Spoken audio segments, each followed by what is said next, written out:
Ava sat at the supper table with her father, Robert, 2 sisters, Christiana and Marina, her brother-in-law Roland, and his 2 trusted men, Hugh and Charles. They had been able to save her sister Christiana just that afternoon from a force of evil. Where the ultimate evil was coming from, she and her sisters didn't really know, but they understood the legend that had been passed down in their family, saying there was a source of evil, and the 3 sisters born at the same time would be the ones with the powers to stop the evil. They'd passed round 1, but each of them knew the master was still out there, ready to hurt them all. The man sent to take her eldest sister Christiana was a fire starter, and had burned her badly. Without the powers of the 3 sisters used together, she would be dead. Ava still shuddered to think about what could have happened, and wondered what the next test would be. Robert was clearly happy.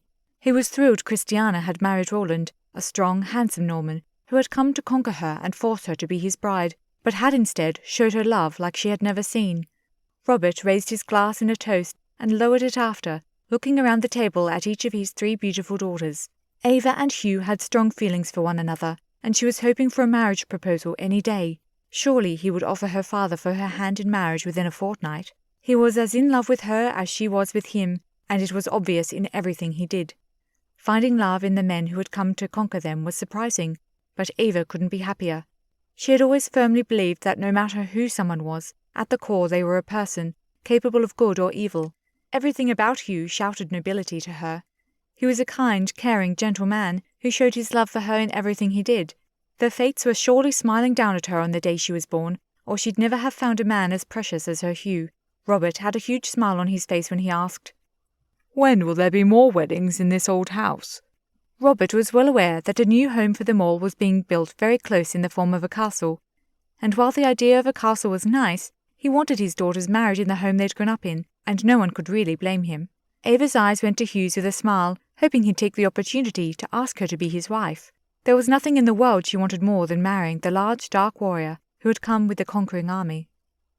Hugh stood, shaking his head. "I could never marry Eva. She is too good for me." He strode from the room as if nothing mattered to him more than getting away from her. Ava didn't hear or see anything that happened after that. When she felt the tears prick her eyes, she projected an illusion of serenity to the room, hoping no one would realize that her heart had just been broken in 2. Her sisters would know, of course, but she didn't want her father to know, and she certainly didn't want Roland or Charles to know and carry tales back to Hugh. She thought they'd worked out the matter of his birth. Ava didn't care that he'd been born a peasant, and was only in their home because he'd saved Roland's life as a child. Class distinctions had never really mattered to her family, and even less to her than the others. She thought all men should be judged on their own merits, and not on the circumstances of their births.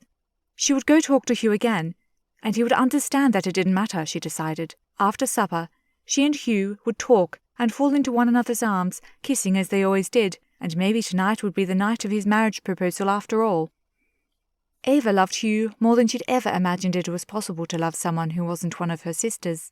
Ava was the middle daughter of Robert and Edwin, who had died many years before. Edwin had been the descendant of Druids and had always known her life was meant to be different than those around her. Ava and her 2 sisters were triplets, born just minutes apart, and each of them had a power from their Druid ancestors. Christiana, the oldest, had the ability to talk to the others in her mind. She had done it since they were small girls, but just recently, her powers had been so enhanced it felt as if she was always yelling in the others' minds. Marina, the youngest, had been born with the power to heal others. Her powers hadn't manifested until the 3 of them were 6, but their mother had made it clear to them all that Marina's powers would someday be the most important of all.